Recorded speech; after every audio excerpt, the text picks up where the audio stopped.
8, 9, 10, 11, 12 ज़ुल्हिज्जा। 8 ज़ुल्हिज्जा को हाजी ने जाना होता है मिना, और वहां हमने 5 नमाजें पढ़नी है। 5 नमाजें पढ़ना वहां सुन्नत है, ज़ोहर, असर, मगरिब, इशा और 9 की फजर। ठीक है, this is the most crucial and most important day of हज।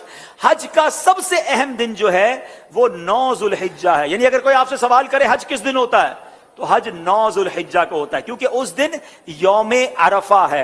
ये हज का रुकने आजम है, सबसे मेन दिन है जो हज का, वो 9 ज़ुल्हिज्जा है। यानी कोई अरफात नहीं गया तो उसका हज ही नहीं होगा ना। तो हज का जो मेन दिन है वो अरफात का दिन है। पूरा दिन अरफात में गुजारना है। जब गुरूब आफ्ताब का यकीन हो जाए कि जनाब मगरिब का वक्त हो गया, गुरूब आफ्ताब हो गया, अब सारे हाजी आएंगे मुज़दलिफा। ठीक है, अब जब आप मुज़दलिफा पहुंचेंगे तो मुज़दलिफा में मगरिब और इशा मिलाकर पढ़नी है, अरफात में मगरिब नहीं पढ़ेंगे। यह भी अल्लाह की शान है कि मगरिब का वक्त भी हो जाए मगर मगरिब नहीं पढ़नी है। मुज़दलिफा जाना है और वहां इशा के वक्त में, मगरिब के वक्त में नहीं, इशा के वक्त में मगरिब और इशा मिलाकर पढ़नी है। और फजर भी मुज़दलिफा में पढ़ेंगे। पूरी रात हमारी कहां गुजरेगी? मुज़दलिफा में। अब जो सुबह आएगी, कौन सी सुबह होगी? कौन सी सुबह होगी? 10 की। 10 तारीख को क्या होता है? क्या होता है?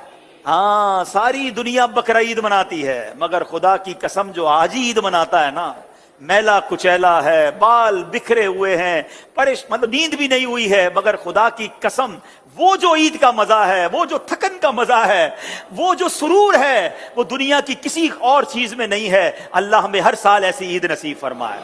अब रात को कंकरियां ढूंढ लेनी है। अब 10 ज़ुल्हिज्जा को 3 काम करने, इसकी रूटीन याद कर लें।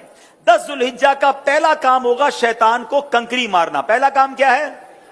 शैतान को, एक ही शैतान को मारना है, बड़े शैतान को। ठीक है, बड़े शैतान को 7 कंकरियां मारनी है। दूसरा काम, जैसे ही कंकरी मार लेंगे उसके बाद कुर्बानी करनी है। ठीक है, कंकरी मारकर आपने अपने मौल्लिम को, अपने ग्रुप वालों को, या जो भी लोग आपकी कुर्बानी का इंतजाम कर रहे हैं उनको बताना है कि मेरी कुर्बानी कर दें।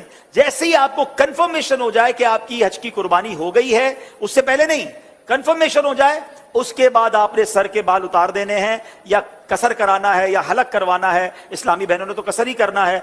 अब आपका